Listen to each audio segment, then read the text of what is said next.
Hello everybody, John here with Shooting Tips and Tricks, and today I have something a little bit unusual for you guys. What started out as a normal day of shooting turned into something significantly different. And what I had planned on doing was just doing a video on a normal sight-in and shooting some groups with the fightlite here. I wanted to see how good a group we could get out of the 300 blackout. And the sight-in went pretty normal, as I was expecting, but when I went to shoot some groups, I was getting rather sporadic performance. Either large groups or inconsistent shot placements and all of that. And I'll play that bit here so you guys can see what I'm talking about, and then I'll come back and show you guys what's going on.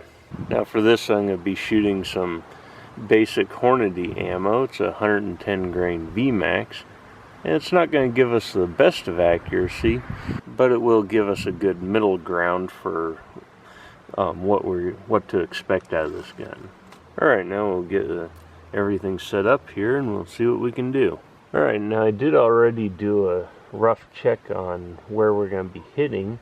By that I mean I took the gun and I studded it up so it was good and solid, and looked down the bore and then looked through the scope so I could get a rough correlation between the two, so that way I could at least get the gun shooting so that it's within a certain margin of error. As you can see, I took one shot at the steel target there and it hit just to the left, or just to the right rather, about 4 inches off the target. So now, that's a good reference for distance here because the target is 10 inches wide and the bullseye is 4 inches.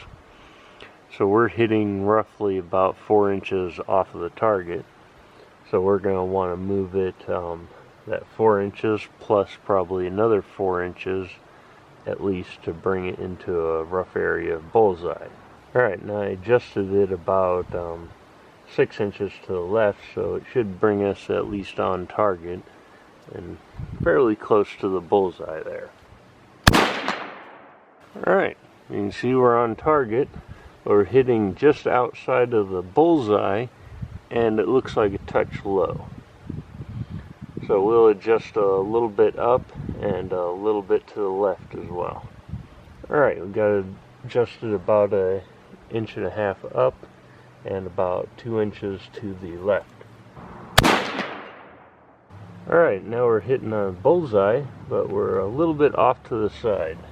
So now that we're at least in the bullseye, we can move over to the paper target and we can do a more precise adjustment.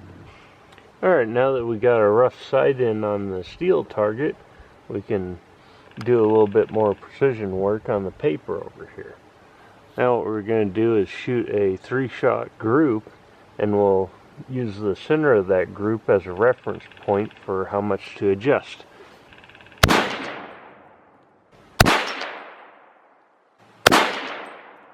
Well, what are the odds? We just about got it dead on. Now since we got that one flyer off to the side there, it might be shooting a touch off in general.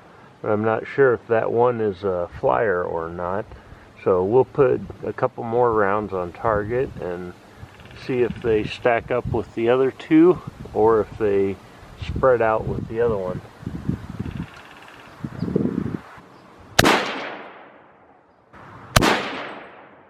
Alright, well it looks like we're stacking up pretty good. Now since we've pretty much blown out the bullseye on this target, we'll pick a different reference point for shooting another group. So say bottom center on the green ring, but in the clear section.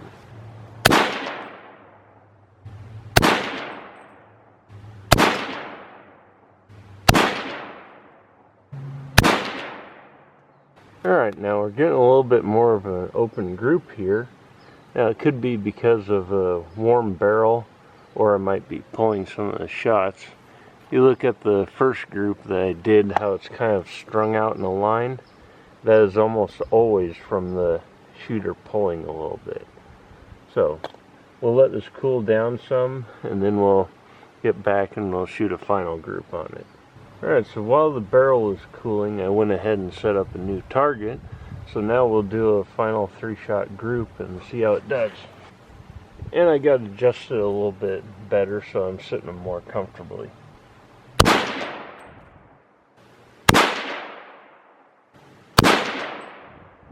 Alright, not sure what happened there, but I have a few more rounds loaded up. So we're going to see if we can do a little bit better than that.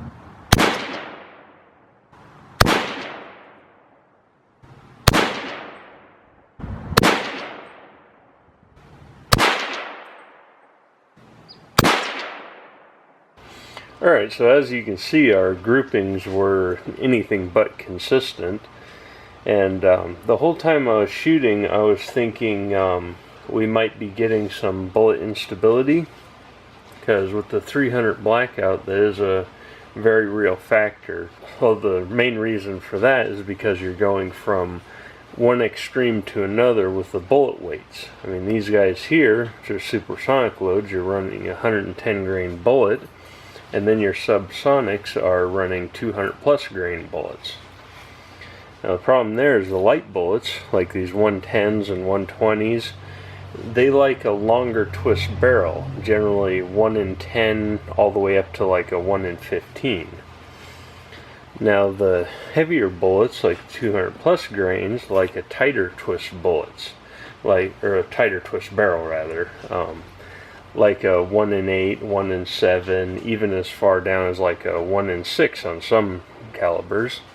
And this barrel here is a 1 in 8, so it's a little bit of a tight twist for running these light bullets.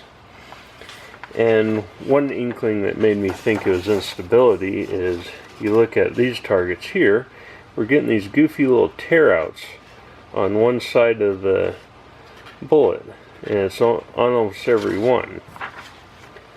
Now the thing that doesn't really lead me to believe it's instability is, well, we're not getting the typical oblong bullet holes or the full-on keyholing where you have the bullet striking almost sideways. And if those little tear-outs were from the bullet instability, then they would be randomized. They wouldn't all be on one side. So I'm guessing those tear-outs have to do with something by way of how the paper was pressed.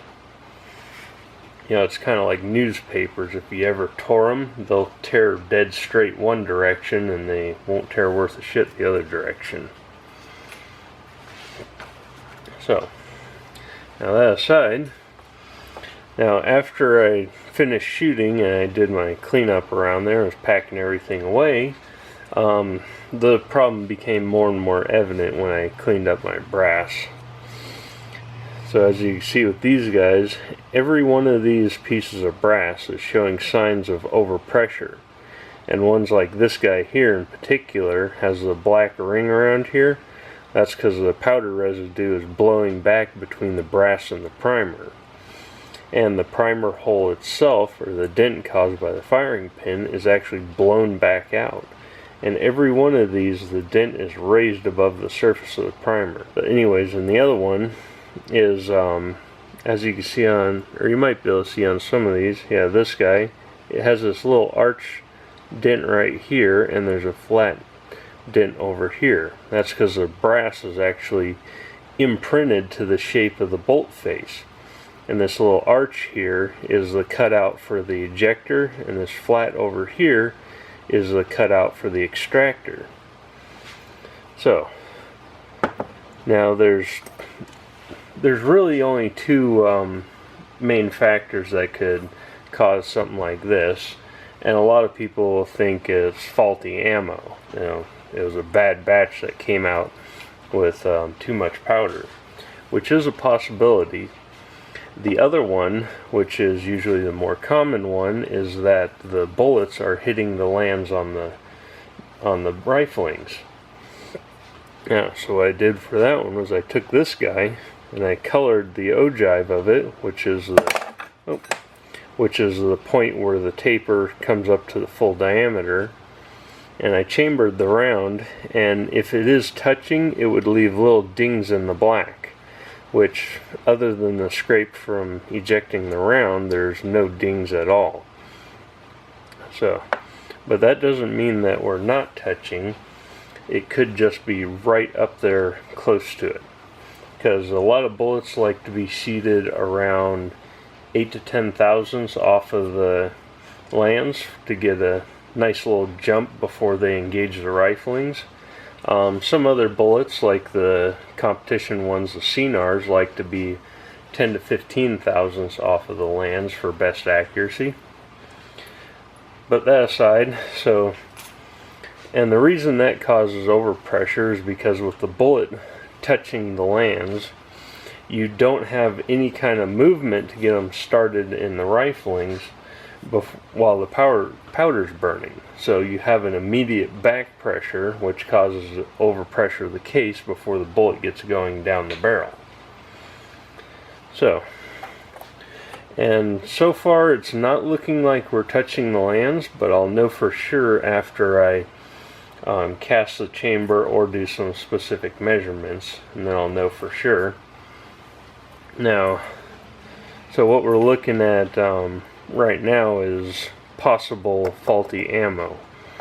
These guys could have came out of the factory faulty like that, and I'm going to give Hornady a call and see what they have to say.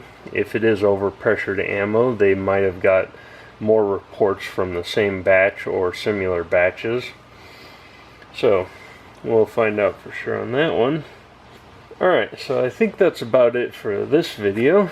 And as always, if you like it, there's a button down there. If you didn't like it, well, there's a button down there. Anything you want to add, let me know in the comments. Thank you all for watching, and I'll see you next time.